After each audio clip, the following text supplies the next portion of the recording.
Alright, so Carnage Moveset has been revealed, and you know me, I don't like to waste your time. Let's get right into it.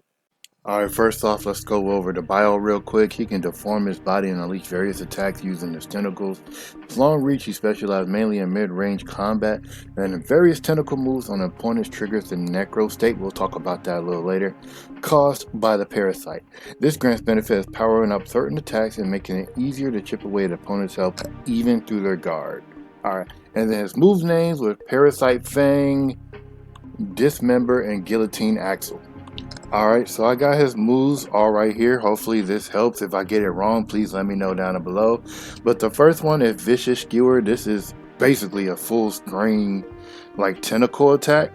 Now you can know with Carnage like unique, it's like a parasite infection. So the more you get like more parasites on your opponent, the stronger all his moves become. So for right now, just a regular hit is just, a regular tentacle is just hitting his opponent.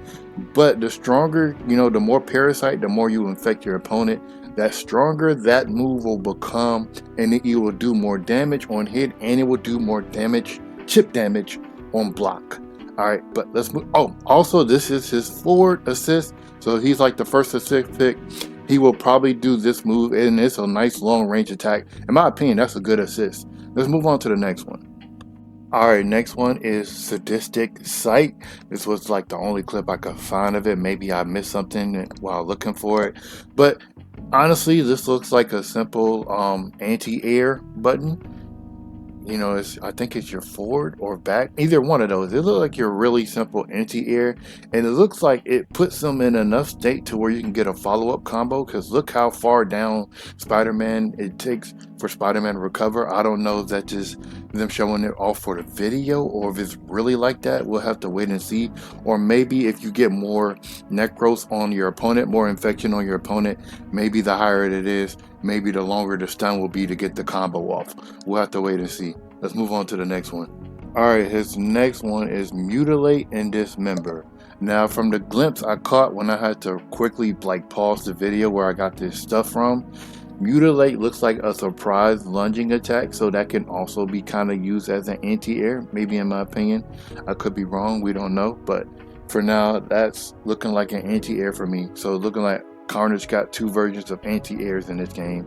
And the Dismember, where his move looks like he's swinging down, that's looking like a ground slam, and then maybe the more infection you have, the more follow-up you get, because that's basically his unique. Maybe that right there, that follow-up he's doing right there is part of like his infection rate. So we'll have to wait and see how that goes. But so far it's looking like, Dismember will be your back to the ground slam, and then you'll call your assist to get a follow-up. And if you have more necros follow-up or more infection follow-up, you don't gotta call an assist. Well, you still gotta call the assist, but you can get more damage follow-up.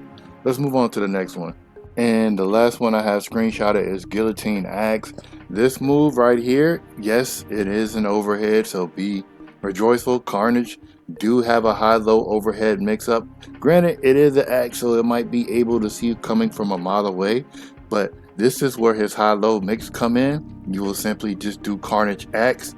You'll do a string combo, call an assist, and then do Carnage Axe, switch to the assist, and then the opponent gotta guess which is gonna hit first. Will Carnage Axe overhead hit first, or will your switch then target low hit first? So Carnage do have access to a high-low mix-up, which will automatically make this character have some viability in opening up your opponent. And of course he can do it alone himself because he has a high-low mix-up. So this is really good for Carnage players. Let's move on to the last stuff.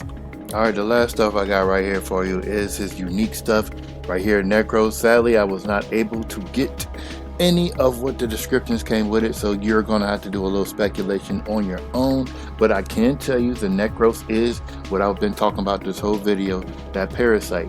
The higher the infection gauge on your opponent, the more damage, the more chip damage you'll do to your opponent. Now, granted, I think this is going to cause, like some people,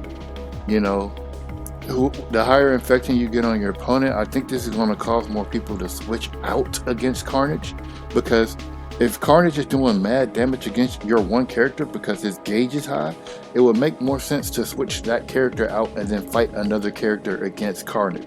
So maybe Carnage is going to have one of those playstyles to where if you're dealing with a character you really don't want to fight, you'll switch in Carnage and then you'll get as much infecting gauge on that opponent as possible to incentivize your opponent to, hey, you're going to be taking a lot of chip damage, maybe you should switch this character out.